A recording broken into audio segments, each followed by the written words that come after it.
aims at different areas of the body. For instance, the arrow that hits the heart causes infatuation. The one aimed at the lips leads to excitement.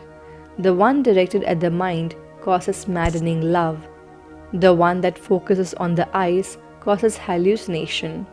And the last arrow aims at the whole body to cause the target to become fully absorbed in love. Another characteristic of Lord Kamadeva is that he has a parrot as his vehicle. The choice of the Vahana is not random. Parrots are known for their affectionate nature towards one another and their ability to speak like humans. Moreover, they are monogamous.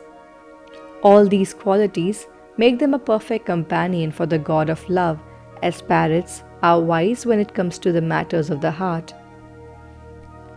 Kamadeva is also accompanied by cuckoos and humming bees, a symbol of the spring. Wherever he travels, he creates a romantic atmosphere, for he has the season of flowers and a romantic gentle breeze traveling with him. However, being a matchmaker is not easy. It can even cost one's life. After the death of his first wife Sati, Lord Shiva went into seclusion. He grew apart from the worldly desires and became heavily engrossed in meditation. Meanwhile, a demon named Tadakasur creates havoc in the heavens, for he had been bestowed by Lord Brahma a boon that made him more powerful than even Vishnu and Shiva himself.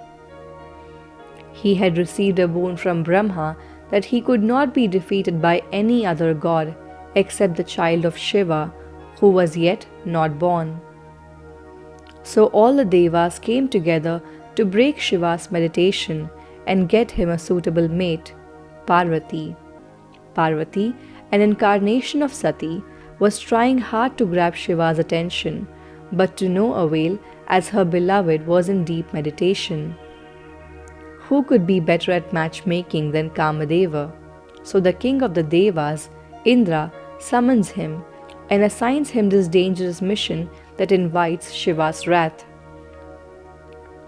He instructs Lord Kamadev to fill Shiva's heart with a desire to marry Parvati, so they could produce a child who in turn could kill the demon Tadakasur.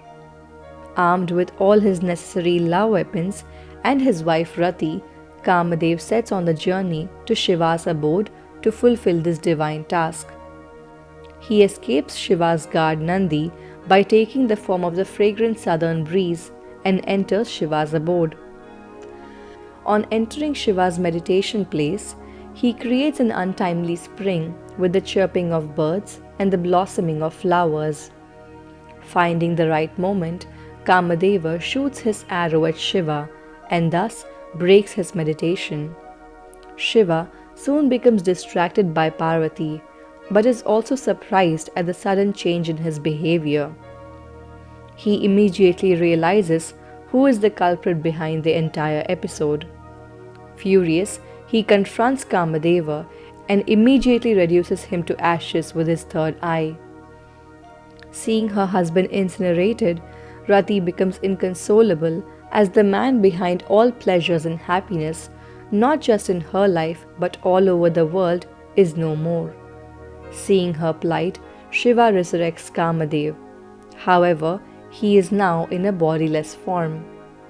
It is at this moment that the spirit of Kamadeva fills the entire cosmos, filling every being with feelings of love, desire, passion, and longing. Shiva and Parvati married and gave birth to Kartikeya, who later killed Tadakasur and saved the universe. According to Puranic scriptures, including the Shiva Puran, the Kalika Puran, the Brahma Vaivarta Puran, and the Matsya Puran, Kama is considered as the son of goddess of wealth Lakshmi and the preserver god Vishnu.